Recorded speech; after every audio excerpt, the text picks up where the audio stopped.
नमस्कार. महाराष्ट्रातील विविध क्षेत्रातील बातम्या झटपट आपल्या मोबाईलवर पाहण्यासाठी लगेचच सबस्क्राईब करा राष्ट्रशक्ती लाईव्ह न्यूज आणि सोबत बेल आयकॉन प्रेस करायला विसरू नका. नमस्कार, मी Ganesh Deshmukh. Rashtrashakti live news channel मध्ये आपल्या सर्वांचं स्वागत. आज आपण आलो आहोत पंढरपूर तालुक्यातील तनाळी या गावामध्ये. या गावामध्ये ग्रामपंचायतची निवडणूक ही बिनविरोध झालेली आहे आणि आपल्या सोबत आहेत नूतन सरपंच. त्यांच्याशी आपण संवाद साधणार आहोत. नमस्कार. नमस्कार. नाव आपलं? मनीषा समाधान मोठे. बर, आता सरपंच झालाय, कसं वाटतंय? चांगलं वाटतंय. हा, छान वाटतंय. होय. अगोदर आता घराची जबाबदारी पाहत होता, आता पूर्ण गावाची जबाबदारी पाहणार आहे. होय. हा, कसं काम करणार? सगळ्याला सोबत घेऊन करणार. आपल्या सोबत या पॅनलचे पॅनल प्रमुख आहेत, त्यांच्याशी आपण बातचीत करणार आहोत. नमस्कार. नमस्कार. आपलं नाव? दोंडी निवृत्ती मोठे. बर. गेल्या 1995 पासून आम्ही राजकारणात आणि ग्रामपंचायतीत 95 पासून ग्रामपंचायत आमच्या ताब्यात आहे. ही 6वी पंचवार्षिक आहे. 6 वेळा झाली. ह्याही वेळी सुरुवातीला पूजा विजय श्रीराम यांना सरपंच केले होतं. त्याच्यानंतर परत दुसऱ्या नंबरला सुनीता तात्या लवटे या सरपंच झाल्या. त्यांनी राजीनामा दिल्यानंतर आता मनीषा समाधान मोठे राहिलेला उर्वरित काळ त्यांच्यासाठी सरपंच पद दिलेलं आहे. आता त्या सरपंच झाले आहेत आणि काम करत असताना सगळ्या सदस्य असतील आणि सर्वांना विचारात घेऊन आजपर्यंत बी हेच काम केलंय. आमचे नेते माननीय स्वर्गीय सुधाकर पंत परिचारक यांच्या नेतृत्वाखाली आणि त्यांची शिकवण, तेच आता सध्याचे आमचे नेते प्रशांतरावजी परिचारक मालक यांच्या शिकवणीप्रमाणे आम्ही हे सर्वांना बरोबर घेऊन काम करण्याची आमची वृत्ती आहे आणि आतापर्यंत केलंय. इथून पुढेही करणार आहे.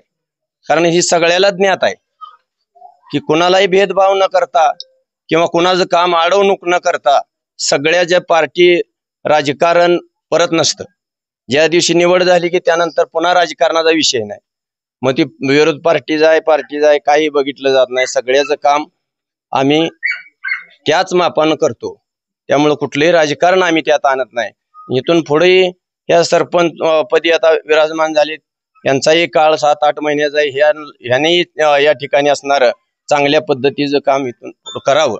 म्हणजे आता हे तुम्ही निवडणूक ही बिनविरोध केली, काय कसं शक्य केलंय? आतापर्यंतची परंपराच आहे. बरं. सरपंच पदाच्या निवडणुकीमध्ये आजपर्यंत ग्रामपंचायत ओपन झाल्यापासून तनाळी ग्रामपंचायतीमध्ये सरपंच पदासाठी निवडणूकच झाली नाही. 2 उमेदवाराचा अर्ज आतापर्यंतच्या राजकारणात नाही. म्हणजे किती वर्षापासून ही निवडणूक बिनविरोध होती? 65ला ग्रामपंचायतीची स्थापना झाली. 65 पासून आजपर्यंत एकदाही की सरपंच पदासाठी निवडणूक झाली नाही. बर, म्हणजे निवडणूक झाली ती फक्त ग्रामपंचायत सदस्यासाठीच निवडणूक. त्यानंतर सरपंच पदासाठी 2 अर्ज आतापर्यंत झाला आणि ह्याही वेळेला नाही. बिनविरोधचीच परंपरा आजपर्यंत आली. ते आज बी कायम झाली ठेवली. विरोध पार्टीतनं सरपंच पदाला अर्ज ही येतच नाही का? नाही, अर्ज भरलाच जात नाही. बर. अर्ज भरायच्या टायमिंग पर्यंत माझं तुझं काय असेल ती, पण अर्ज भराय त्या दिवशी आतापर्यंत आणि कालच्याही वेळेस एकच अर्ज. सरपंच पदासाठी निवडणूक ही झालीच नाही आजपर्यंत. काय नेमकं काय खासियत आहे या गावची? मग ती आता काय आजपर्यंत आहे ती बी परंपरा आज बी तीच झाली. बर. इथून पुढे अशीच राहील का? अशीच राहणार परंपरा, अशीच राहणार. विकास कसा आहे गावातला? विकास व्यवस्थित आहे. बर. कुठली कोणाची अडवणूक केली जात नाही, कोणाचं काय नाही, कोणावर अन्याय केला जात नाही. विकास म्हणजे तर काय असतोय? काय नुसती बांधकाम करणं हे नाही. प्रत्येकाचं जे काम आहे ते सुद्धा आम्ही जातीनं करतो.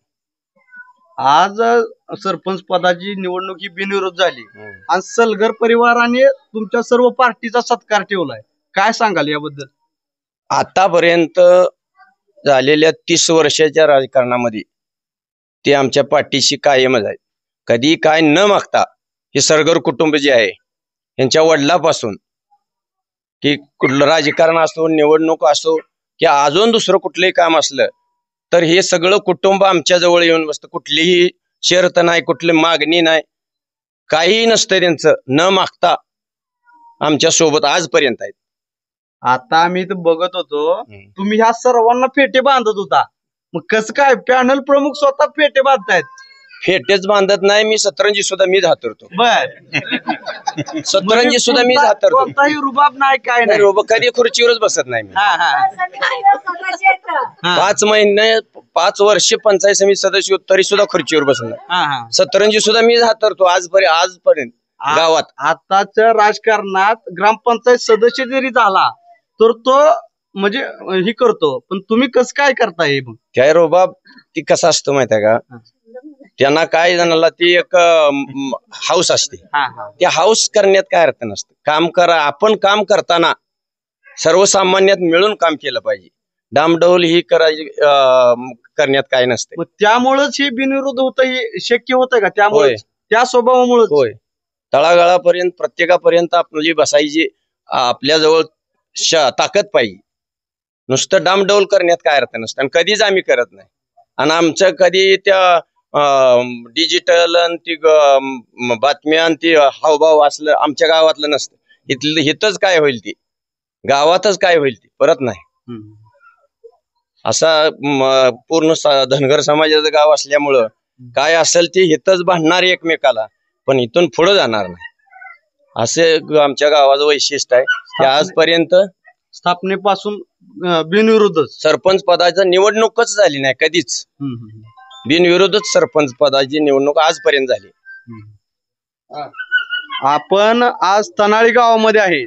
या गावामध्ये निवडणूक म्हणजे ग्रामपंचायत स्थापन झाल्यापासून अजून सरपंच पदाची निवडणूकच झाली नाही. हे फक्त निवडणूक झाली ती फक्त ग्रामपंचायत सदस्यासाठी. तर आपण कॅमेरामॅन कासलिंग मोठेसह गणेश देशमुख, राष्ट्रशक्ती लाईव्ह न्यूज, तनाळी.